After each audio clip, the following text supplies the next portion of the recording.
Well, hey folks, Fat Guy Flies RC. Well, I'm going to take up the original Zeus 90mm flight. The rates I'm going to fly today are my high rates, which on aileron are 80% with 30% expo, elevator 100 with 30%, rudder 100 with 30%.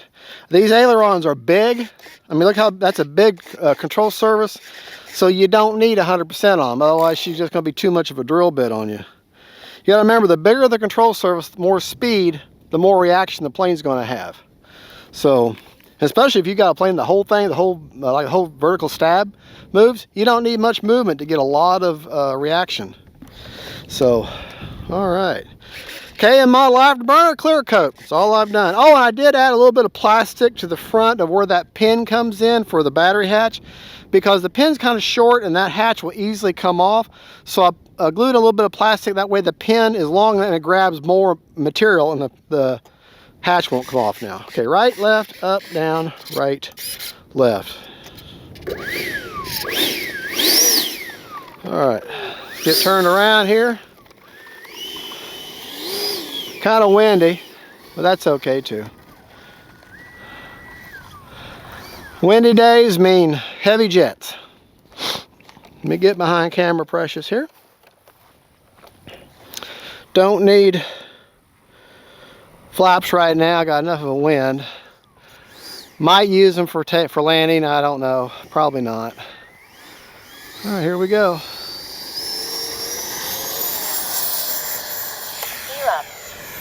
All right, gear does take a little while.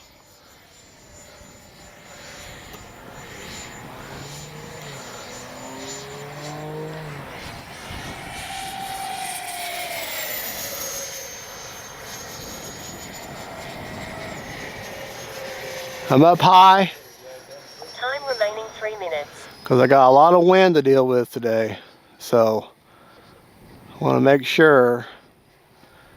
Landing flaps. Okay, well this plane,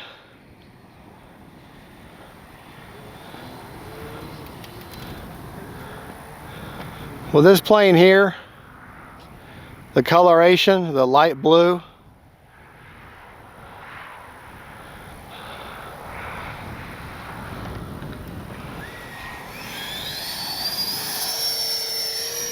didn't like it. A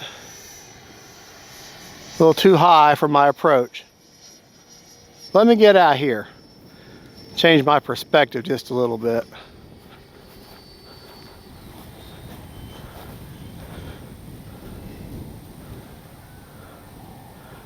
Still awfully high, but I think we'll be okay.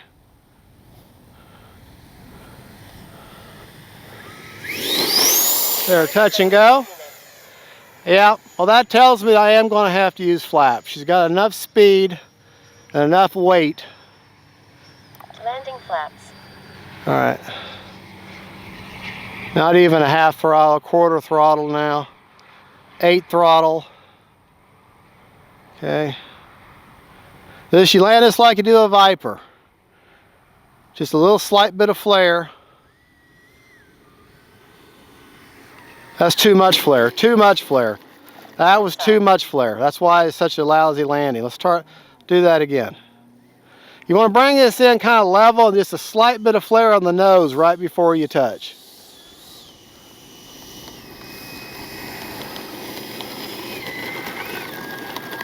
This is one of those days where wind is my friend. All right. Here we go.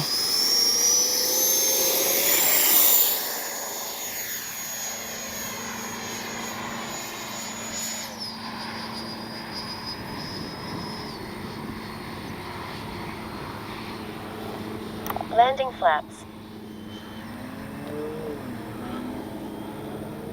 All right, come on around here, baby. There we go.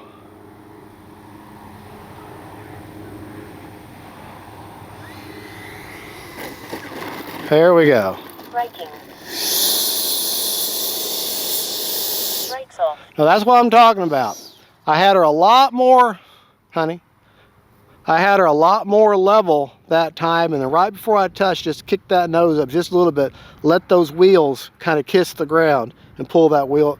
And that way you negate a lot of that bounce. Same thing with the Viper. Anytime you got that kind of wing configuration, you don't, this is not a death Dorito. You're not gonna, not a Delta wing. This is like a traditional wing. So just a slight bit of flare on that nose.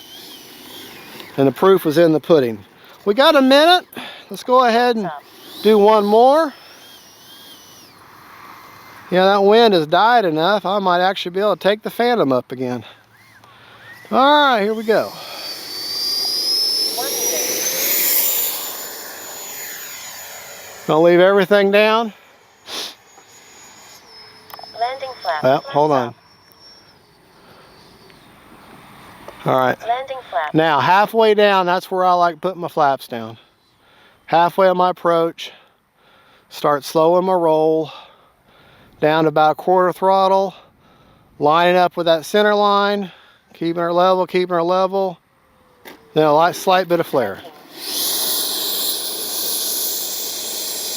Brakes off. And this is where it's okay that you've only got 210 feet for a runway, because that thrust reverse is a huge help. But like my T-33, I land her fine, and she's a heavy plane, and she doesn't have thrust reverse. You just got to go further out.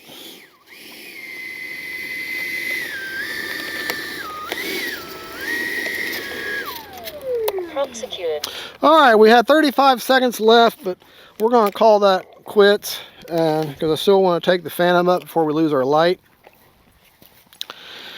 To show you what I did on that hatch, that plastic structure there is the default structure, and that little piece of plastic, I don't know if you can see it or not, I've added that. I added about maybe 1/8 of an inch more at the top there for that pin to grab a hold of. And since I've done that, I haven't had a problem. This is such a long fuse, and when you land out in the grass or you have a little bit more of a questionable landing, that fuse will flex a little bit and you lose your hatch. Luckily, with the way the wind is, all the hatch does is just kind of sits down in there like that. I have flown it completely around this field with a hatch like that, and the force of the wind just sets her down in there.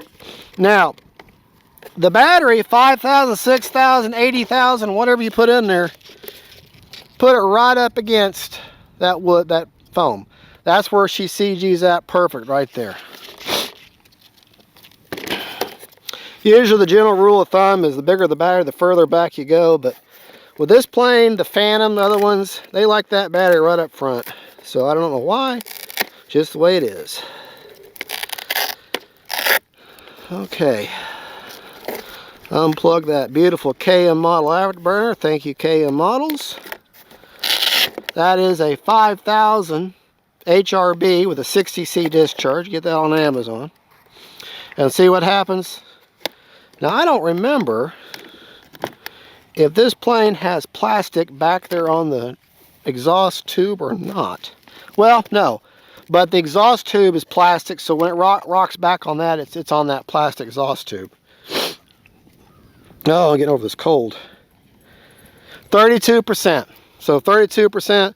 So 3.5 minutes would have brought her in probably about 20, which is a good storage rate.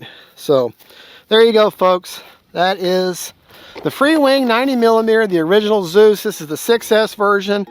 This thing covers this field plenty fast, so I didn't want to get the 8S. 6S is more than enough for this field. Thank you for watching. God is good. And don't forget, faith, family, and friends, and then Zeus. Bye-bye.